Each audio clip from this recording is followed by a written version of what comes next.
France 24 et La Première présente... Bonjour, bienvenue dans Outre-mer l'hebdo consacré à l'actualité de ces territoires français dans le monde. À la une, cette semaine, la hausse des prix des carburants, conséquence de la guerre au Moyen-Orient. Les prix ont été revus à la hausse dans les territoires. Explication à suivre dans cette édition. À tout de suite.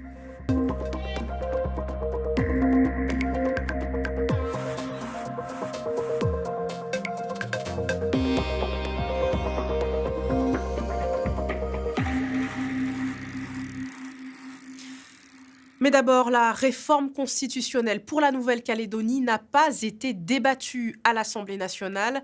La motion de rejet du député indépendantiste Djibaou a été largement adoptée. Un rejet qui questionne sur l'avenir de ce projet de loi qui vise à instaurer un État de Nouvelle-Calédonie dans la France. Les explications de Pierre Lacombe. Pour 190 contre 107, le projet de loi constitutionnel est rejeté. Un nouvel obstacle sur la route d'une réforme aux allures de serpent de mer. Les députés de gauche et du Rassemblement national ont adopté une motion de rejet du projet de loi sur le statut de la Nouvelle-Calédonie. Dans un hémicycle clairsemé, la ministre des Outre-mer avait pourtant tenté de convaincre. Ne refermez pas la seule dynamique politique aujourd'hui à l'œuvre. Donnez une chance à ce processus. Parce qu'en Nouvelle-Calédonie, quand un chemin s'ouvre, même étroitement, la responsabilité de la République n'est pas de le refermer avant l'heure. Le texte visait à inscrire dans la Constitution les accords de Bougival et de l'Élysée-Oudinot en créant un État de Nouvelle-Calédonie au sein de la République et une nationalité calédonienne. Un statut entre deux que les indépendantistes ont rejeté, porté par Emmanuel Djibaou à l'origine de la motion. C'est un message lancé à tous ceux qui veulent aujourd'hui se convaincre que la Calédonie se construira en opposition les uns aux autres. Nous, on a la force de croire que c'est par la conjugaison du nous ensemble. Peuple colonisé, victime de l'histoire, et tous ceux qui s'engagent pour respecter les engagements de la France sur le droit des peuples à disposer d'eux-mêmes. Favorable au projet de loi et aux accords de Bougival, le député loyaliste Nicolas Metzdorf regrette que l'Assemblée nationale se saisisse d'un débat qui concerne d'abord et avant tout les Calédoniens. Je regrette que l'Assemblée nationale prenne autant de place dans le débat calédonien, à la place des Calédoniens quelque part. J'aurais aimé que, l'Assemblée nationale puisse débattre des accords qui ont été signés. Ça aurait été un minimum de respect pour les Calédoniens qui soutiennent ces accords, et ils sont nombreux. Sur X, le Premier ministre a dénoncé le rejet du projet de loi. Sébastien Lecornu a rappelé qu'une réunion avec les signataires de l'accord de Bougival était prévue. En Guyane, plusieurs adolescentes de Camopi et du village de Somaripa seraient menacées de viol. Il s'agit de jeunes amérindiennes obligées de parcourir de longues distances en pirogue entre leur domicile et leurs établissements scolaires, mais elles ne sont pas encadrées sur une partie du trajet.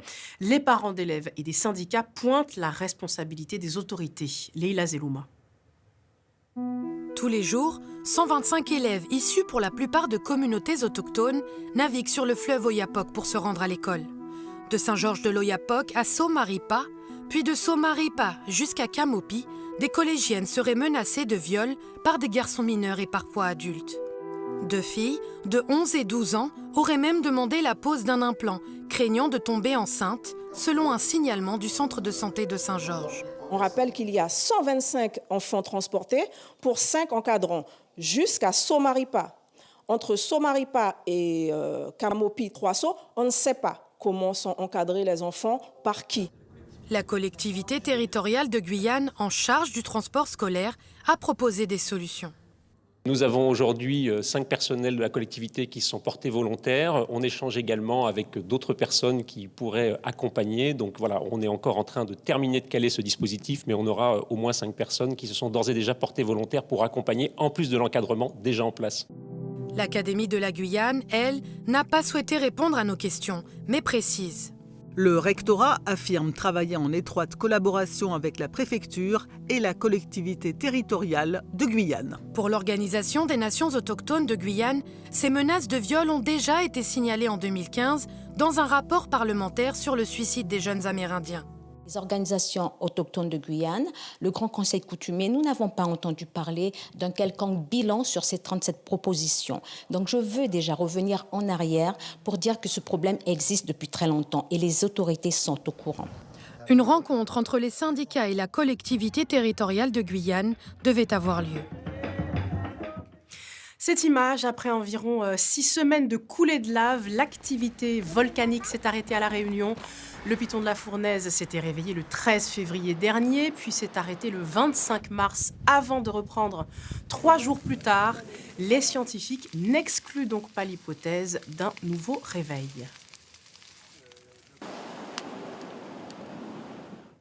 Les préfets de région l'avaient annoncé, comme dans l'Hexagone, les prix à la pompe ont augmenté le 1er avril en Outre-mer.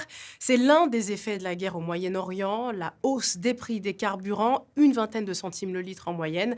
Des tarifs encadrés par les préfectures, mais qui pèsent sur les budgets de certains professionnels. C'est le dossier de l'Hebdo. Il est signé Bruno Gabetta.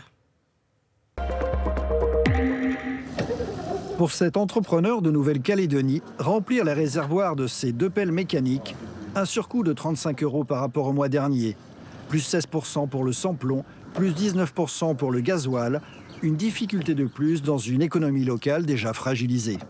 À l'heure actuelle, il est compliqué d'avoir du travail. Alors si on nous met encore 18% en plus, ça va devenir très compliqué, surtout qu'on ne peut pas répercuter cette hausse, parce que chez nous, c'est impossible de revaloriser nos grilles tarifaires. En Guadeloupe et en Martinique, au 1er avril, le sans-plomb a augmenté de 17 centimes par litre et le gasoil de 31 centimes. Certaines professions réglementées, comme les taxis ou les transports sanitaires, ne pourront pas répercuter la hausse. C'est l'assurance maladie qui définit le montant de la prise en charge des malades.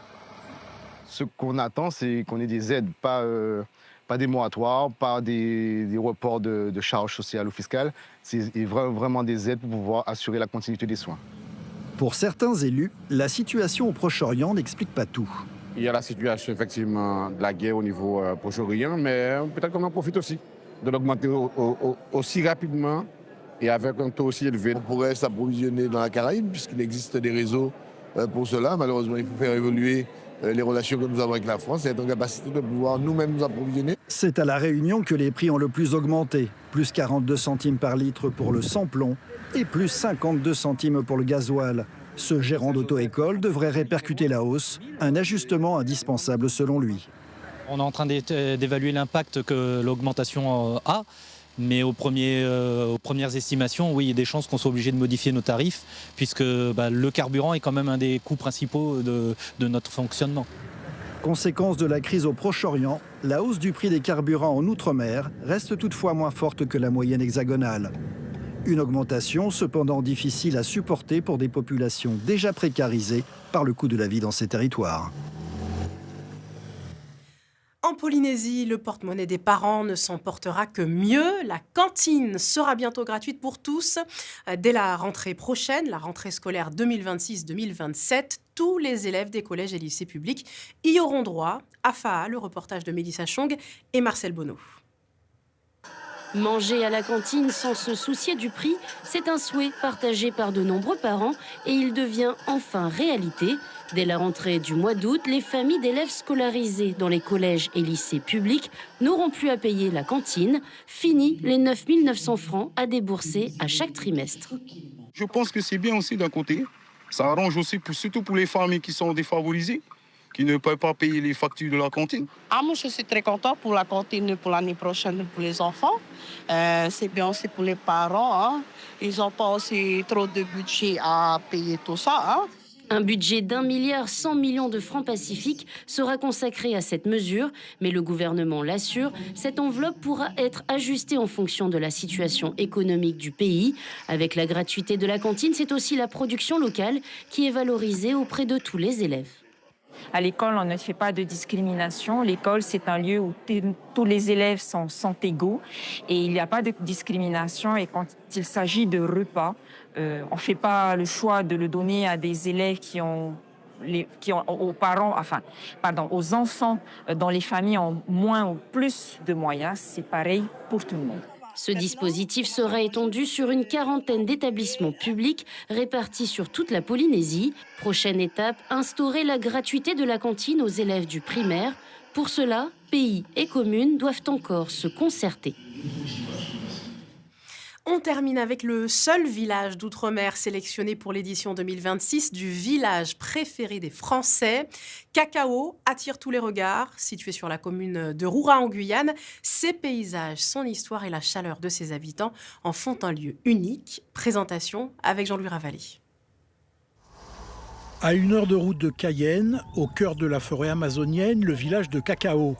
Il a été fondé à la fin des années 70 par des réfugiés Hmong venus du Laos pour fuir la guerre du Vietnam.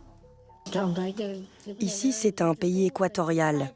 À cause des averses et de la pluie, on n'arrivait pas à cultiver le riz. Alors on a commencé à expérimenter d'autres choses, le maraîchage, des fruits et des légumes par exemple. Au fil des ans, les réfugiés ont su transformer un environnement difficile en communauté florissante. Ils produisent aujourd'hui plus de 90% des fruits et légumes de Guyane. Les Hmong ont également su perpétuer leur culture et leurs traditions. Les célébrations du Nouvel An attirent de nombreux visiteurs, notamment à l'occasion du fameux jeu de balle qui sert à former les couples.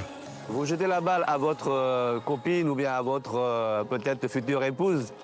Et si jamais la balle elle tombe, eh bien, vous avez un gage et vous lui devez quelque chose d'après la légende et l'histoire. Et le jeu de balle n'est pas réservé aux membres de la communauté qui a su s'ouvrir aux autres habitants de la Guyane. Il y a du mélange un peu partout, que ce soit guyanais, que ce soit métropolitain. Voilà. Maintenant, les couples se forment différemment et ça ne reste pas communauté Hmong. Cacao est aujourd'hui un détour incontournable en Guyane qui mise également sur le tourisme et l'artisanat pour se développer. Tous les dimanches, on a beaucoup de monde qui viennent voir nos produits et nos créations. Et puis c'est un village très calme, très beau.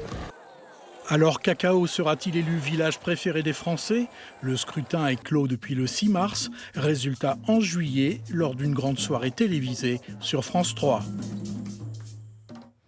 Et c'est la fin de cet hebdo. Merci de votre attention. Pour le revoir et suivre l'actualité des Outre-mer, rendez-vous sur france24.com et lapremière.fr. Je vous souhaite un excellent week-end de Pâques. À bientôt sur France 24.